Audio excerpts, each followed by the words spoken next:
আসসালামু আলাইকুম, উষা সিনেমাস থেকে আমি উষা। এর আগের একটি ভিডিওতে আমি বলেছিলাম যে মিচানের স্প্রে করিয়েছি, তো আজকে ভাবলাম মিচানের স্প্রে করানোর সব প্রক্রিয়া নিয়ে আজকে একটা ভিডিও বানাই ডিটেলসে। তো পুরো ভিডিওটা আজকে আমি দিতে পারছি না, অনেক বড় হয়ে যাবে, এর জন্য আমি দুইটা ভাগে ভিডিওটা দিচ্ছি। আশা করি যাদের বিড়াল রয়েছে, বিশেষ করে মেয়ে বিড়াল, তাদের কাজে আসবে। এখানে আম্মু মিচানকে নিয়ে বসেছিল। মিচানের স্প্রেটা আমরা সুখীপুর থেকে করাই। আমাদের অনেকেই বলেছিল টাঙ্গাইল থেকে করানোর কথা, বাট আমরা সাহস করে সুখীপুর থেকেই করাই।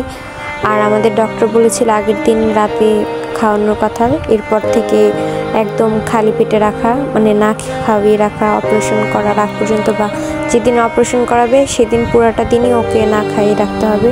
এই জন্য আগের দিন রাতে ওকে একদম ওর ফেভারিট খাবার চিকেন আম্মু করে দিয়েছিল, সেই চিকেন খাওয়াচ্ছিলাম আমি।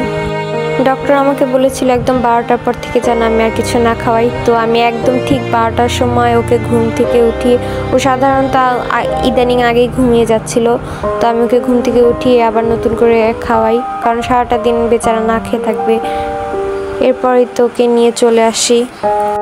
ও তো বেচারা বুঝতে পারছিল না যে ওর সাথে কি হবে, ও অনেক মজা করেছিল। দেন আমি ওর সাথে time কাটাচ্ছিলাম।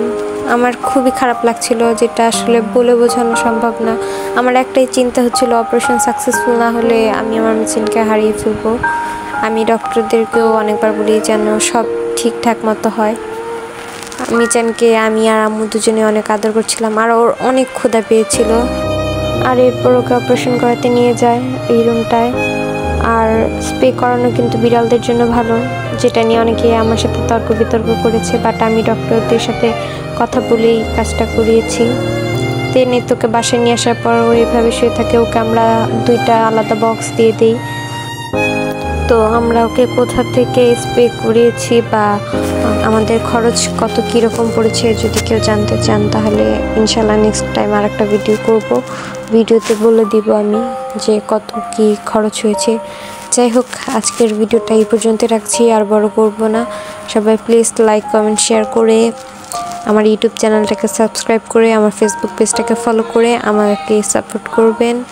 R please please please আমার মিচানের জন্য দোয়া করবেন, ও জানি খুব তাড়াতাড়ি সুস্থ হয়ে যায়, ওর জন্য সবাই দোয়া করবেন। আজকে এই পর্যন্তই, আল্লাহ হাফেজ।